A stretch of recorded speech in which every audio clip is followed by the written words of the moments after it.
ಸಮರ್ಥ್ ಮಲ್ಲಿಕಾರ್ಜುನ್ ಅವರು ಕನಿಷ್ಠ 35,000 ಓಟ್ಗಳಿಂದ ಗೆಲ್ತಾರೆ ಅಂತ ವಿಶ್ವಾಸವನ್ನು ವ್ಯಕ್ತಪಡಿಸ್ತಾ ಇದ್ದಾರೆ.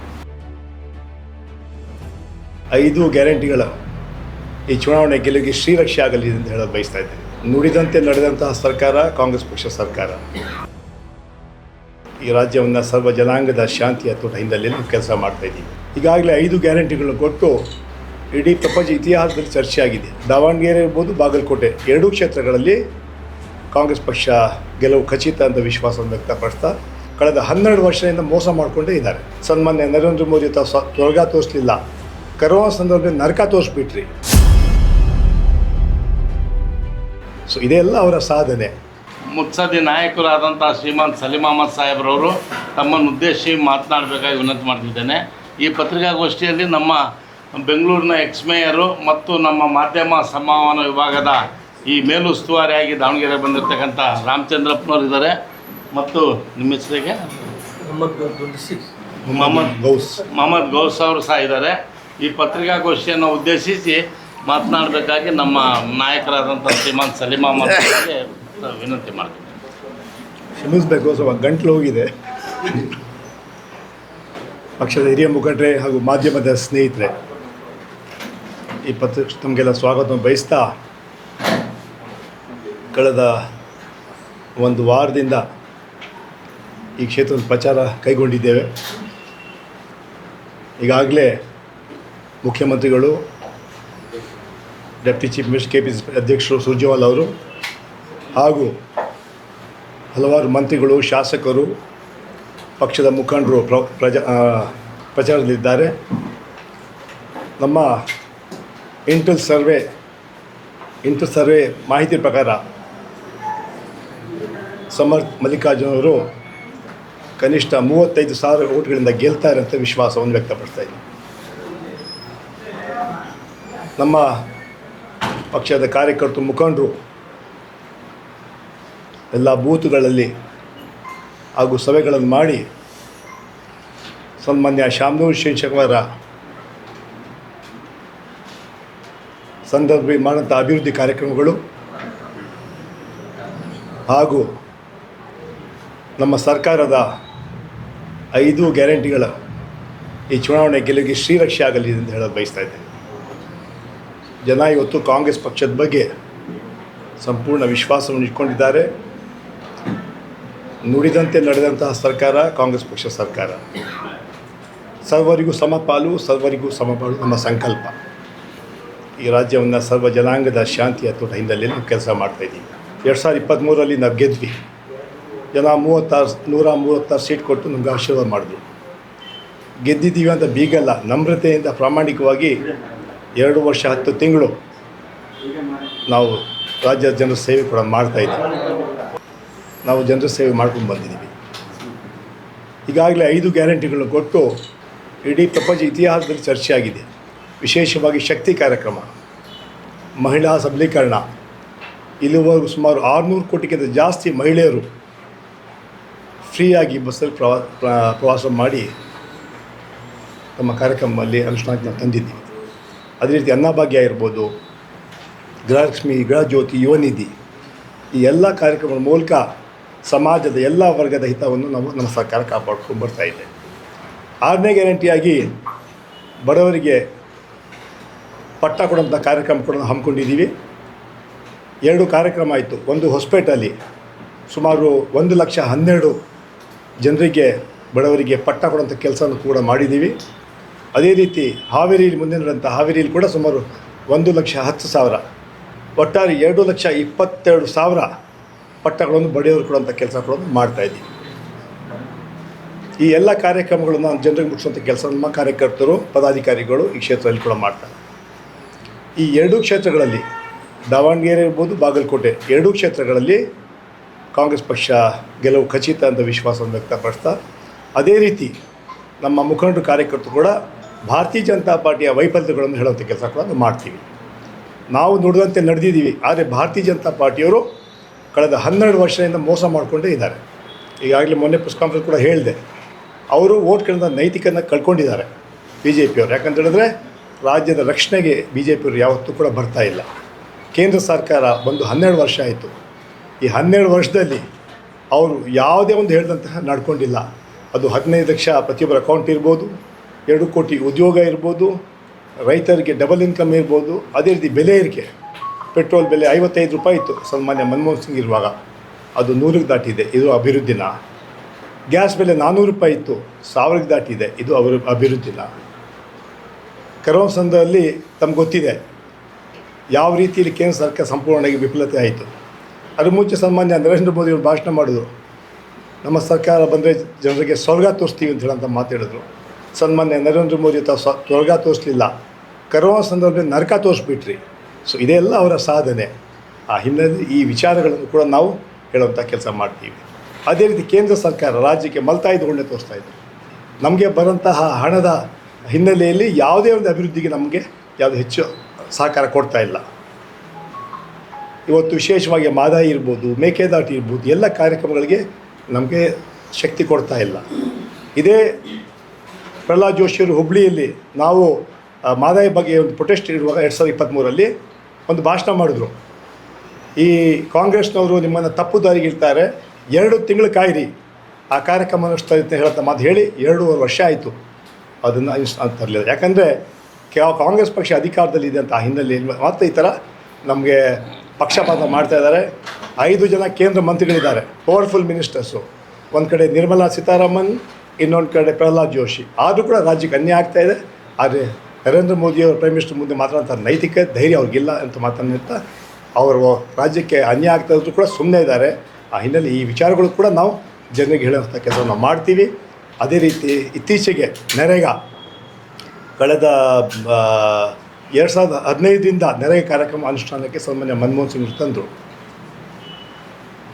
12 ವರ್ಷ ಆದ ನಂತರ ಸನ್ಮಾನ್ಯ ನರೇಂದ್ರ ಮೋದಿಯವರು ಅಮಿತ್ ಶಾ ಅವರಿಗೆ ಜ್ಞಾನೋದಯ ಆಗಿದೆ, ಈ ನರೇಗಾ ಕಾರ್ಯಕ್ರಮ ಸರಿ ಇಲ್ಲ ಅಂತ ಅದನ್ನು ಬದಲಾವಣೆ ಮಾಡಿಕೊಟ್ರು.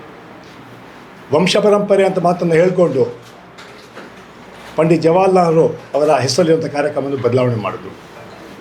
ಅದೇ ರೀತಿ ಇಂದಿರಾ ಗಾಂಧಿಯವರ ಹೆಸರನ್ನು ಕೂಡ ಬದಲಾವಣೆ ಮಾಡಿದ್ರು. ರಾಜೀವ್ ಗಾಂಧಿಯವರು ಕೂಡ ಬಿಡಲಿಲ್ಲ ಅವರು. ಕೊನೆಗೆ ಮಹಾತ್ಮ ಗಾಂಧಿಯವರು ಕೂಡ ಬಿಟ್ಬಿಟ್ರು. ನಾಥುರಾಮ್ ಗೋಡ್ಸೆಯವರು ಮಹಾತ್ಮ ಗಾಂಧಿನ ಕೊಂದರು. ಆದರೆ ಭಾರತೀಯ ಜನತಾ ಪಾರ್ಟಿಯವರು ಮಹಾತ್ಮ ಗಾಂಧಿಯ ಸಿದ್ಧಾಂತಗಳು ಕೊಲೆ ಮಾಡಿದ್ದಾರೆ. ಎಲ್ಲ ವಿಚಾರವನ್ನು ಜನರಿಗೆ ಹೇಳೋಕ್ಕೆ ಕೆಲಸ ಮಾಡ್ತೀವಿ.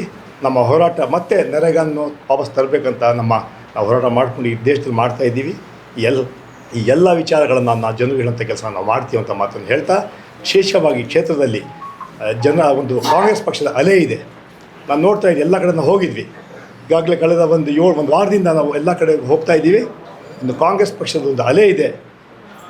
ಕನಿಷ್ಠ 35-40 ಸಾವಿರ ಓಟ್ಗಳಿಂದ ನಮ್ಮ ಸಮರ್ಥ ಮಲ್ಲಿಕಾರ್ಜುನ್ ಗೆಲ್ತಾರೆ ಅಂತ ವಿಶ್ವಾಸವನ್ನು ವ್ಯಕ್ತಪಡಿಸ್ತಾ, ಇವತ್ತು ಇನ್ನೂ ಮತ್ತೊಂದು ಸಲ ಸನ್ಮಾನ್ಯ ಮುಖ್ಯಮಂತ್ರಿಗಳು 6ನೇ ತಾರೀಕು ಬರ್ತಾರೆ, KPCC ಅಧ್ಯಕ್ಷರು ಕೂಡ ಬರ್ತಾರೆ, ಸನ್ಮಾನ್ಯ ಸುರ್ಜೇವಾಲಾ ಕೂಡ ಇಲ್ಲಿ ಪ್ರಚಾರದಲ್ಲಿದ್ದಾರೆ. ಅದರಿಂದ ಪಕ್ಷದ ಕಾರ್ಯಕರ್ತರು, ಮಂತ್ರಿಗಳು, ಇವತ್ತು ಮಂತ್ರಿಗಳು ಕಾರ್ಯಕರ್ತರಾಗಿ ಕೆಲಸ ಮಾಡ್ತಾಯಿದ್ದಾರೆ, ಶಾಸಕರು ಕೆಲಸ ಮಾಡಿ, ನಾವೆಲ್ಲ ಕಾರ್ಯಕರ್ತರ ಕೆಲಸ ಮಾಡಿ ನಮ್ಮ ಪಕ್ಷದ ಅಭ್ಯರ್ಥಿನ ಗೆಲ್ಲಿಸುವಂಥ ಕೆಲಸ ಮಾಡ್ತೀವಿ. ಇಲ್ಲಿ ಭಾವನೆಗಳಿಗೆ ಅವಕಾಶ ಇಲ್ಲ. ಇಲ್ಲಿ ನಮ್ಮ ಕರ್ತವ್ಯ ನಮ್ಮ ಮುಂದೆ ಇದೆ. ಆ ಕರ್ತವ್ಯವನ್ನು ಪ್ರತಿಯೊಬ್ಬ ಕಾರ್ಯಕರ್ತ ನಾವು ಮಾಡ್ತಾಯಿದ್ದೀವಿ. ಯಾರು ಕರೀಲೇ ಬಿಡಲಿ, ಅದಕ್ಕೆ ಕರೆಯೋಕ್ಕೆ ಇದು ಯಾವುದೇ ಸ್ವಂತ ಕಾರ್ಯಕ್ರಮ ಅಲ್ಲ. ಇಲ್ಲಿ ಸನ್ಮಾನ್ಯ ಮಲ್ಲಿಕಾರ್ಜುನ್ ಅವರು ನಮಗೂ ಕರೆದಿಲ್ಲ. ಆದರೆ ನಮ್ಮ ಧರ್ಮ, ನಮ್ಮ ಕರ್ತವ್ಯ, ಒಬ್ಬ ಕಾರ್ಯಕರ್ತಾಗಿ ನಾವಿಲ್ಲಿ ಬಂದಿದ್ದೀವಿ. ಮನೆಗೆ ಹೋಗ್ತಾ ಇದ್ದೀವಿ. ಕಾಂಗ್ರೆಸ್ ಪಕ್ಷದ ಸಿದ್ಧಾಂತಗಳನ್ನು, ವಿಚಾರಧಾರೆಗಳನ್ನು, ಕಾಂಗ್ರೆಸ್ ಪಕ್ಷದ ತ್ಯಾಗ ಬಲಿದಾನ ಹೇಳೋಂಥ ಕೆಲಸವನ್ನು ಮಾಡ್ತಾಯಿದ್ದೀವಿ. ಒಟ್ಟಾರೆ ರಾಜ್ಯದಲ್ಲಿ ಕಾಂಗ್ರೆಸ್ ಪಕ್ಷ ಇನ್ನೂ ಶಕ್ತಿ ಬರುತ್ತೆ ಅಂತ ವಿಶ್ವಾಸವನ್ನು ವ್ಯಕ್ತಪಡ್ತಾ, ಮೊನ್ನೆ ನೋಡ್ತಾ 3 ಬೈ ಎಲೆಕ್ಷನ್ಸಲ್ಲೂ ಕೂಡ ಜನ ಕಾಂಗ್ರೆಸ್ ಪಕ್ಷಕ್ಕೆ ಆಶೀರ್ವಾದ ಮಾಡಿ ಸಂಡೂರು ಇರ್ಬೋದು, ಚನ್ನಪಟ್ಟಣ ಇರ್ಬೋದು, ಶಿಗ್ಗಾಂವ್, ಸವಣೂರು, ಈ 3 ಕ್ಷೇತ್ರಗಳಲ್ಲಿ ನಮ್ಮನ್ನು ಗೆಲ್ಲಿಸಿದ್ದಾರೆ. ಅದೇ ವಿಶ್ವಾಸ ಇವತ್ತು ಇಟ್ಕೊಂಡಿದ್ದಾರೆ. ಈ 2 ಕೇಸಲ್ಲಿ ನಾವು ಗೆಲ್ತೀವಿ ಅಂತ ವಿಶ್ವಾಸವನ್ನು ವ್ಯಕ್ತಪಡಿಸ್ತಾ ಇದ್ದೀವಿ. ದಕ್ಷಿಣ ಕ್ಷೇತ್ರದ ಬಗ್ಗೆ ಮಾತಾಡಲಿ, ಇಡೀ ದೇಶದ ಬಗ್ಗೆ ಮಾತಾಡಿದ್ವಿ. ದಕ್ಷಿಣ ಕ್ಷೇತ್ರಗಳು ಬಾಧಿದೆ. ಇವತ್ತು ಜನ ಶಾಮನೂರು ಶಿವಶಂಕರಪ್ಪರನ್ನು ನೆನೆಸ್ಕೊಳ್ತಾರೆ. ಕಳೆದ 35 ವರ್ಷ ಅವರು ಈ ಜಿಲ್ಲೆಗೆ, ಈ ಕ್ಷೇತ್ರಕ್ಕೆ ಮಾಡೋಂಥ ಸೇವೆ ನೆನೆಸ್ಕೊಳ್ತಾ ಇದ್ದಾರೆ. ಆ ಹಿನ್ನೆಲೆ ಅದು ಕೂಡ ಮತ್ತು ನಮ್ಮ ಗ್ಯಾರಂಟಿಗಳು ನಮಗೆ ಎಲೆಕ್ಷನಲ್ಲಿ ಶ್ರೀರಕ್ಷೆ ಆಗಲಿ ಅಂತ ಮಾತನ್ನು ಹೇಳಿದ್ದೀನಿ. ಈಗಾಗಲೇ ಸುಮಾರು 1,65,000 ಜನರ ಬೆನಿಫಿಷರೀಸ್ಗೆ ಈ ಸೌತಲ್ಲಿ ಕ್ಷೇತ್ರದಲ್ಲಿ ಸಿಕ್ಕಿದೆ 5 ಗ್ಯಾರಂಟಿಗಳು. ಸುಮಾರು 524 ಕೋಟಿಯಷ್ಟು ಹಣ ಈ ಕ್ಷೇತ್ರಕ್ಕೆ ಗ್ಯಾರಂಟಿಗಳ ಮೂಲಕ ಕಾರ್ಯಕ್ರಮ ಸಿಕ್ಕಿದೆ. ಅದರಿಂದ ನಾವು ವಾಗ್ದಾನ ಮಾಡಿದ್ವಿ, ಅದ್ರ ಮೂಲಕ ನಾವು ಕೆಲಸ ಮಾಡಿದ್ದೀವಿ, ನೋಡಿದಂತೆ ನಡೆದಿದ್ದೀವಿ. ಅದರಿಂದ ಈ ಕ್ಷೇತ್ರದಲ್ಲಿ ಜನ ಕಾಂಗ್ರೆಸ್ ಪಕ್ಷಕ್ಕೆ ಓಟ್ ಹಾಕ್ತಾರೆ. ಸಮಸ್ಯೆಗಳ ಬಗ್ಗೆ ನೀವು ಮಾತಾಡ್ತಿಲ್ಲ, ಬರೀ ದೇಶದ ಬಗ್ಗೆ ಮೋದಿ ಈಗ ಚುನಾವಣೆ ಅಂತ ಹೇಳಿದ್ರೆ ನಿನ್ನೆ ಇಡೀ ದಿವಸ ಪತ್ರಿಕೆಯಲ್ಲಿ ನಮ್ಮ ಮೇಲೆ ಬಿ ಜೆ ಪಿ ಟೀಕಾ ಪ್ರಹಾರ ಮಾಡಿದ್ರು. ಅದಕ್ಕೆ ನಾವು ಉತ್ತರ ಕೊಡಬೇಕಲ್ಲ. ವಿಧಾನಸಭೆ ವಿಧಾನ ಪರಿಷತ್ನಲ್ಲಿ ಚರ್ಚೆ ಮಾಡೋಂಥ ಮುಖಂಡರುಗಳು ಇವತ್ತು ಬಂದು ಪತ್ರಿಕಾಗೋಷ್ಠಿಯಲ್ಲಿ ಹೇಳ್ತಾ ಇದ್ದಾರೆ.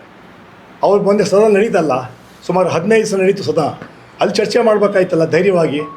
ಅದನ್ನು ಬಿಟ್ಟು ಇವತ್ತು ಇಲ್ಲಿ ಬಂದುಬಿಟ್ಟು ರಾಜಕಾರಣ ಮಾಡೋಕ್ಕೆ ಆ ಪ್ರಶ್ನೆಗಳು ಹೇಳ್ತಾರೆ. ಅದಕ್ಕೆ ಸಮಾಧಾನ ನಾವು ಅಲ್ಲೇ ಕೊಡ್ತಾ ಇದ್ವಿ. ಅದನ್ನು ನಾನು ಯಾಕೆ ಹೇಳಿದೆ ಅಂತ ಹೇಳಿದ್ರೆ, ಬಿ ಜೆ ಪಿಯವರು ನಮ್ಮ ಮೇಲೆ ಟೀಕೆ ಮಾಡೋಂಥ ನೈತಿಕತೆ ಕಳ್ಕೊಂಡಿದ್ದಾರೆ. ಯಾಕಂದರೆ ರಾಜ್ಯಕ್ಕೆ ಅನ್ಯಾಯ ಆಗುವಾಗ ಅದು ನಮ್ಮ ರಕ್ಷಣೆಗೆ ಬರಲಿಲ್ಲ, ಮಲ್ತಾಯಿ ಧೋರಣೆ ತೋರಿಸ್ತಾ ಇದ್ದಾರೆ. ರಾಜ್ಯದ ಸಮಸ್ಯೆ ಏನಾಯಿದ್ರು ಕೂಡ ಅಸೆಂಬ್ಲಿ ಕೌನ್ಸಿಲ್ ನಡೀತಾ ಇತ್ತು, ಮೊನ್ನೆ ಬಡ್ಜೆಟ್ ಸೆಷನ್ ಇತ್ತು, ಅಲ್ಲಿ ಚರ್ಚೆ ಮಾಡಲಿಲ್ಲ, ಅಲ್ಲಿ ಫಲಾನ ಮಾಡಿದ್ರು. ಇಲ್ಲಿ ಬಂದು ನಮಗೆ ಟೀಕೆ ಮಾಡ್ತಾರೆ. ಅದಕ್ಕೆ ನಾವು ಉತ್ತರ ಕೊಡಲೇಬೇಕಾಗ್ತದೆ. ಈ ಬಾರಿ ಉಪಚುನಾವಣೆಯಲ್ಲಿ ಅಲ್ಪಸಂಖ್ಯಾತರ ವಿರೋಧ ಅಲೆ ಇದ್ದಿದ್ದಕ್ಕೆ ಅಲ್ಪಸಂಖ್ಯಾತ ರಾಜಕಾರಣಿಗಳು ಹೆಚ್ಚಿನ ಒತ್ತು ದಾವಣಗೆರೆ ಕೊಡ್ತಾ ಇದ್ದಾರೆ ಅಂತ ಒಂದು ಮಾತಿದೆ. ನೋಡಿ, ಅಂತಿಮ ಸಭೆ ಏನು ಬೆಂಗಳೂರಲ್ಲಾಯಿತು, ಆ ಸಭೆಯಲ್ಲಿ ಆಲ್ ಇಂಡಿಯಾ ಕಾಂಗ್ರೆಸ್ ಕಮಿಟಿಯ ಜನರಲ್ ಸೆಕ್ರೆಟರಿ ಸುರ್ಜೇವಾಲಾ ಅವರು, ಮುಖ್ಯಮಂತ್ರಿಗಳ ಸನ್ಮಾನ್ಯ ಸಿದ್ದರಾಮಯ್ಯರವರು, KPCC ಅಧ್ಯಕ್ಷ DK ಶಿವಕುಮಾರ್ ಅವರು, ಮಲ್ಲಿಕಾರ್ಜುನ್ ಅವರು ಹಾಗೂ ಅಲ್ಪಸಂಖ್ಯಾತ ಎಲ್ಲ ಮುಖಂಡರು ಆ ಸಭೆಯಲ್ಲಿ ಭಾಗಿಯಾಗಿದ್ವಿ. ಅದು ಜಮೀರ್ ಇರ್ಬೋದು, ನಾನ್ ಇರ್ಬೋದು, ನಜೀರ್ ಇರ್ಬೋದು, ರಿಜ್ವಾನ್ ಇರ್ಬೋದು, ರಹೀಮ್ ಖಾನ್ ಇರ್ಬೋದು, ತನ್ವೀರ್ ಸೇಠ್ ಇರ್ಬೋದು, ನಮ್ಮ ಹ್ಯಾರಿಸ್ ಇರ್ಬೋದು, ನಮಗೆಲ್ಲ ಕೂಡಿಸ್ಕೊಂಡು ಚರ್ಚೆ ಮಾಡೋದು. ಸುಮಾರು 2 ಗಂಟೆ ಚರ್ಚೆ ಆಯಿತು. ಏನಂತ, ಕಾಂಗ್ರೆಸ್ಸಲ್ಲಿ ಒಂದು ಸಂಪ್ರದಾಯ ಇದೆ, ಯಾರು ತಿರೋಗ್ತಾರೆ ಅವ್ರ ಫ್ಯಾಮ್ಲಿ ಕೊಡಬೇಕಂತ ಸಂಪ್ರದಾಯ ಇದೆ. ಅವರೇ ಹೇಳೋದು, ಬಾಗಲಕೋಟೆಯಲ್ಲಿ ನಾವು ಮೇಟಿ ಮಗನ ಕೊಡುವಾಗ ಇಲ್ಲಿ, ಯಾಕಂದರೆ ಮೇಟಿಯವರು ಇನ್ನು 2 ವರ್ಷ ಮಂತ್ರಿ MLA ಆಗಿರ್ತಾಯಿದ್ರು, ಇಲ್ಲಿ ಕೂಡ ಶಾಮ್ನೂರ್ ಅವರು ಕೂಡ 2 ವರ್ಷ ಇರ್ತಾಯಿದ್ರು. ಆ ಹಿನ್ನೆಲೆಯಲ್ಲಿ ಬಾಗಲಕೋಟೆಗೆ ನಾವು ಅಲ್ಲಿ ಕೊಡ್ತಾಯಿದ್ದೀವಿ. ಅದೇ ರೀತಿ ನಾವು ದಾವಣಗೆರೆಯಲ್ಲಿ ಕೊಡಬೇಕಾಗ್ತದೆ. ಯಾಕಂತ ಹೇಳಿದ್ರೆ ಒಂದು ಕಡೆ ಫ್ಯಾಮ್ಲಿ ಕೊಟ್ಟು ಇನ್ನೊಂದು ಕಡೆ ಫ್ಯಾಮ್ಲಿ ಕೊಡಲಿಲ್ಲ ಆದರೆ ಶಾಮ್ನೂರ್ ಅವ್ರಿಗೆ ಅವಮಾನ ಮಾಡೋಕ್ಕಾಗುತ್ತೆ. ಇದು ಸಂಪ್ರದಾಯ. ಈ 2 ವರ್ಷಕ್ಕೆ ನಾವು ಈ ಚುನಾವಣೆಗೆ, ಮುಂದಿನ ಅಸೆಂಬ್ಲಿ ಚುನಾವಣೆಯಲ್ಲಿ ಅದು ಓಪನ್ ಆಗಿರುತ್ತೆ, ಅವಾಗ ಚರ್ಚೆ ಮಾಡೋಣ ಅಂತ ಹೇಳೋಂಥ ಮಾತನ್ನು ಹೇಳಿ ನಮ್ಮ ಸಮ್ಮುಖದಲ್ಲಿ ಸಂಧಾನ ಆಗಿ ಒಪ್ಕೊಂಡ ಮೇಲೆ ಅವರು ಟಿಕೆಟ್ ಅನೌನ್ಸ್ ಮಾಡಿದರು. ನಾನು ಮತ್ತೆ 2ನೇ ಬಾರಿಗೆ ಹೇಳ್ತೀನಿ, ಅಲ್ಪಸಂಖ್ಯಾತ ಮುಖಂಡರ ಸಮ್ಮುಖದಲ್ಲಿ ನಮ್ಮನ್ನೆಲ್ಲ ಕರ್ಸ್ಕೊಂಡು ಕೂತ್ಕೊಂಡು ನಮ್ಮನ್ನೆಲ್ಲ ಹೇಳಿಬಿಟ್ಟು ಒಪ್ಪಿಸಿ ಟಿಕೆಟನ್ನು ಅನೌನ್ಸ್ ಮಾಡಿದರು. ಈ ವಿಚಾರವನ್ನು ನಾನು ಇವತ್ತು ತಮ್ಮ ಮೂಲಕ ಹೇಳ್ತಾ ಇದ್ದೀನಿ. ಅದರಿಂದ ಅದಾದಮೇಲೆ ಕೂಡ ಯಾರು ಬಂದು ಕೆಲವು ರೀತಿಯಲ್ಲಿ ಬೇರೆ ಬೇರೆ ವಿಶ್ಲೇಷಣೆ ಮಾಡ್ತಾರೆ. ಆದರೆ ಆಗಿ ಸತ್ಯ ಇದು, ಆ ಸತ್ಯ ಏನು ನಾನು ನಿಮ್ಮ ಹತ್ರ ಹೇಳಿದ್ದೀನಿ. ಅಲ್ಪಸಂಖ್ಯಾತರನ್ನ ವಿಶ್ವಾಸ ತಗೊಂಡು ಟಿಕೆಟನ್ನು ಕೊಟ್ಟಿದ್ದಾರೆ. ಇವತ್ತು ನಮ್ಮ ಧರ್ಮ, ನಮ್ಮ ಕರ್ತವ್ಯ ಈ ಕ್ಯಾಂಡಿಡೇಟ್ನ ಗೆಲ್ಲಿಸೋದು. ಕಾಂಗ್ರೆಸ್ ಪಕ್ಷ ನಿಮ್ಗೆ ಗೊತ್ತಿದೆ, ಕಾಂಗ್ರೆಸ್ ಪಕ್ಷ ಏನು ತೀರ್ಮಾನ ಆದಮೇಲೆ ನಾವೆಲ್ಲ ಕೇಳಿದ್ವಿ ಅಲ್ಪಸಂಖ್ಯೆ ಕೊಡಿ ಅಂತ. ಅಂತಿಮವಾಗಿ ತೀರ್ಮಾನ ಆದಮೇಲೆ ಆ ತೀರ್ಮಾನಕ್ಕೆ ಪ್ರತಿಯೊಬ್ಬ ಕಾರ್ಯಕರ್ತ ಬದ್ಧ ಆಗಬೇಕು. ಆ ಬದ್ಧತೆಯಿಂದ ಇವತ್ತು ಎಲ್ಲ ಕಾರ್ಯಕರ್ತರು ಈ ಬಂದು ಕೆಲಸ ಮಾಡ್ತಾರೆ. ಆ ಹಿನ್ನೆಲೆಯಲ್ಲಿ ನಮ್ಮ ಗೆಲುವು ಖಚಿತ ಅಂತ ವಿಶ್ವಾಸ.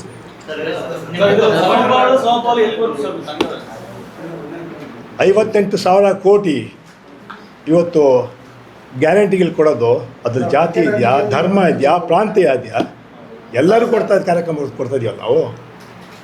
ಮತ್ತೇನಾಗಬೇಕು? ಯಾವ ಸಮಪಾಲ ಟಿಕೆಟ್ ಹಂಚಿಕೆಯಲ್ಲಿ ಯಾವಾಗ? ಇಲ್ಲಿ ಇವಾಗ 2 ವರ್ಷ ಇನ್ನು ಯಾರು ಇರ್ತಾಯಿದ್ರು? ಅಲ್ಲಲ್ಲ, ಇವತ್ತು ಶಾಮ್ನೂರು ಬದುಕಿದ್ರೆ ಯಾರು MLA ಆಗಿರ್ತಾಯಿದ್ರು? ನಾನು ಹೇಳೋದು, ನಾವು ಒಂದು ಕಡೆ ಒಂದು ರೀತಿ ಒಂದು ಕಡೆ ಮಾಡೋಕ್ಕೆ ಸಾಧ್ಯ ಇಲ್ಲ. ನಮ್ಮ it is a private convention of the Congress party. ಯಾರಾದರೂ ಅಕಾಲಿಕ ಮರಣ ಆದರೆ ಅವರ ಫ್ಯಾಮಿಲಿ ಕೊಡುವಂಥದ್ದು ನಮ್ಮ ಸಂಪ್ರದಾಯ. ಅದನ್ನು ಕಾಂಗ್ರೆಸ್ ಪಕ್ಷ ಪಾಲನೆ ಮಾಡಿದೆ.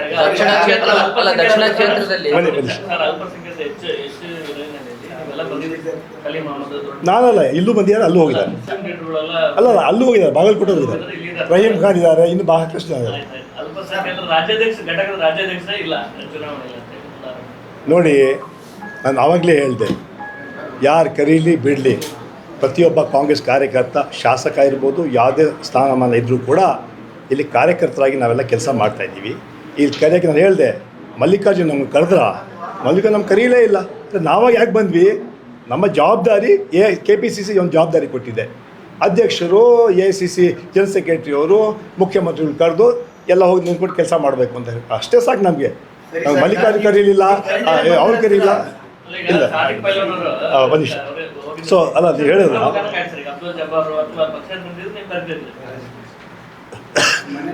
ಸಾದಿಕ್ ಪೈಲ್ವಾನು ಅಲ್ಲ, ಮನುಷ್ಯ ಸಾದಿಕ್ ಪಲ್ವಾನ್ ಒಬ್ಬ ಕಾಂಗ್ರೆಸ್ ಪಕ್ಷದ ಮುಖಂಡ. ಅವರು ಬೆಂಗಳೂರು ಬಂದು ಅದೇ ಹೇಳಿದ್ರು, ನಾನು ಶಾಮನೂರು ಶಿವಶಂಕರಪ್ಪ ಶಿಷ್ಯ, ನಾನು ಸ್ವಲ್ಪ ಮಿಸ್ಅಂಡರ್ಸ್ಟ್ಯಾಂಡಿಂಗಲ್ಲಿ ನಾನು ಕ್ಯಾನ್ ಮಾಡಿದೆ, ನಾನು ಅದನ್ನು ಸಮರ್ಥನೆ ಮಾಡ್ತೇನೆ ಅಂತ ಹೇಳಿದ್ದಾರೆ. ಮತ್ತೇನು ಹೇಳಿದೆ? ಯಾರು? ನಾನು ಹೇಳಿದೆ ನನಗೆ ಯಾರು ಕರೀಲಿಲ್ಲ ಅಂತ ಹೇಳಿದ್ರು. ಅಬ್ದುಲ್ ಜಬ್ಬಾರ್ ಈ ಕ್ಷೇತ್ರದಲ್ಲಿ MLC ಆಗಿದ್ದಾರೆ. ಅವರು ಯಾರು ಕರೆಯೋಂಥ ನೆಸೆಸಿಟಿ ಇಲ್ಲ. ನಮ್ಮ ಜವಾಬ್ದಾರಿ ನಾವು ಬರಬೇಕು, ನಮ್ಮ ಕರ್ತವ್ಯ ನಿಭಾಯಿಸಬೇಕು ಅಷ್ಟೇ. ಮತ್ತೆ ನಾನು ಹೇಳಿದೆ ಸರ್, ದಕ್ಷಿಣ ಕ್ಷೇತ್ರದಲ್ಲಿ ಅಭಿವೃದ್ಧಿ ಆಗಲಿ ಅಂತ ಮುಸ್ಲಿಂ ಬಾಂಧವರೇ ಹೇಳ್ತಿದ್ದಾರೆ. ಇದಕ್ಕೇನು ಹೇಳ್ತಾರೆ? ಮತ್ತು ಶಾಮನೂರು ಶಿವಶಂಕರಪ್ಪಗೆ 6 ಸಲ ಗೆಲ್ಸಿದಾರಲ್ಲ, ಅಲ್ಲ 6 ಸಲ ಗೆಲ್ಸಿದಾರಲ್ಲ. ಹೌದು, ಆಯ್ತು. Thank you sir. ಈಶ್ವರ್